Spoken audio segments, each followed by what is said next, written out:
The trial of a man who is charged with murdering his girlfriend's son is expected to start this morning. Daniel Markey is accused of shooting and killing Christopher Nickerson in March of last year. It happened in Norridge Walk at the home where Markey lived on River Road. According to court documents, Nickerson was staying there at the time. The trial is set to start at 9 o'clock this morning in Somerset County. It's expected to continue through at least this Friday.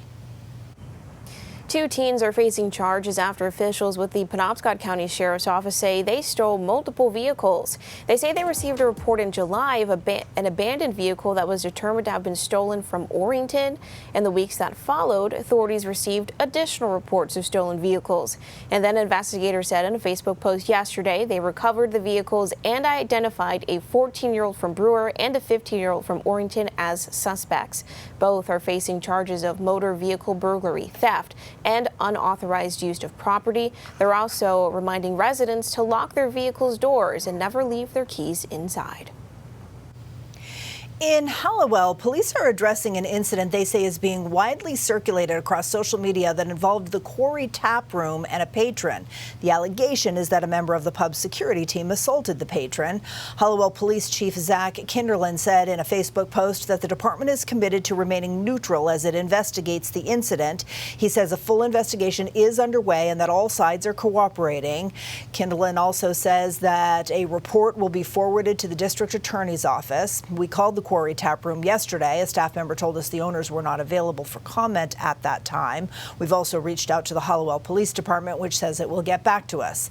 Details about the incident remain scarce, so if you or someone you know has original video of it, or you can leave us a voicemail at the number on your screen, or you can fill out the Contact Us form on our website. You are also urged to contact Hallowell Police if you have any information about the incident. All right, now to a few fires that have happened across the state this weekend, starting with this. Yeah, a vehicle fire slowed traffic yesterday on the Maine Turnpike. The Maine Turnpike Authority says the fire was reported between exit 19 in Wells and exit 25 in Kennebunk.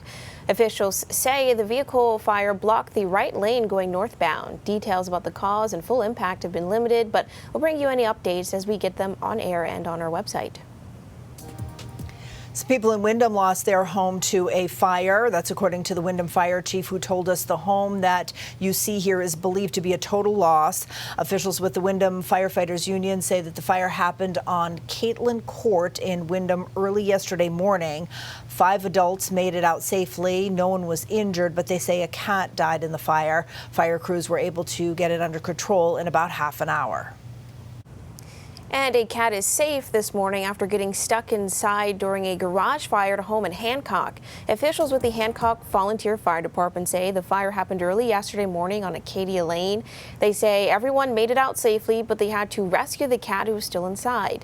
Crews were able to get the cat out and get the cat out of the house and put out the fire just feet from the side door of the home. They say the home is salvageable. No one was injured and the cat is doing just okay. In Bangor, city officials say crews this week will be using herbicides in an effort to control populations of invasive plants in the Roland F. Perry City Forest. 2 plants being targeted in particular are glossy buckthorn and honeysuckle. They say this is being done ahead of forest management efforts with certain areas of the park. Signs have been posted along the portions of trails that'll be treated. They say you should stay on the trails and roads. The same goes for any pets. Crews may be using the chemicals throughout the next week. More information about specific areas that will be treated can be found on the city's website, bangormaine.gov.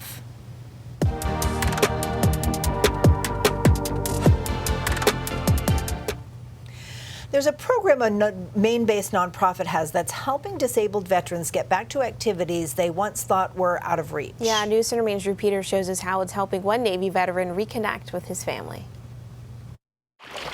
Always happy in the water. His whole life. I can actually move. Jim Keenan has found comfort in the water. I love the water. Both of us, my wife and I both love the water. A love that turned into a career when he joined the Navy in 1988. I was a quartermaster for submarines. I was on a fast attack submarine. From dangerous missions in enemy waters to battling interior fires, Keenan says there was never time for rest. You're very much in the knowledge that you're underwater, and if one little tiny thing goes wrong, it's not going to go well. But it was an unseen danger that would go on to change his life forever. We had asbestos on the boat, and I've had strokes, I have brain tumors, things like that. I have the PTSD and I have a TBI. More isolated than ever before, didn't want to engage in anything. We had young kids at the time, and it was really hard. And when he had the second stroke, he had completely given up. And as she feared her husband would never recover, Michelle Keenan says that's when they discovered Maine Adaptive's camp for disabled veterans. And they helped me figure out, oh, I can do certain things that I just thought I'd never do again. Straight on through, go! Dozens of volunteers, many fellow veterans, pushing each other to overcome the physical and mental scars of war. Get these individuals that have had illnesses or injuries into activities. Maybe they're going to do it a little differently. Maybe it's going to be with an adaptive equipment and or technique, but it's everything. Healing each other through competition and camaraderie. He went down and I went up. You don't have to explain all of the little things. They already have an understanding of what you've been through and what the end results when you come out of something like that. Everybody's very supportive of each other. And that's really helpful when you're like, oh my gosh, I don't know if I can do this. And while Keenan says the confidence he's regained is invaluable, he argues the greatest gift has been getting to spend time with his wife and sons again. I can now go to their baseball games. I can go to their football games. In Harrison, Drew Peters, News Center, Maine.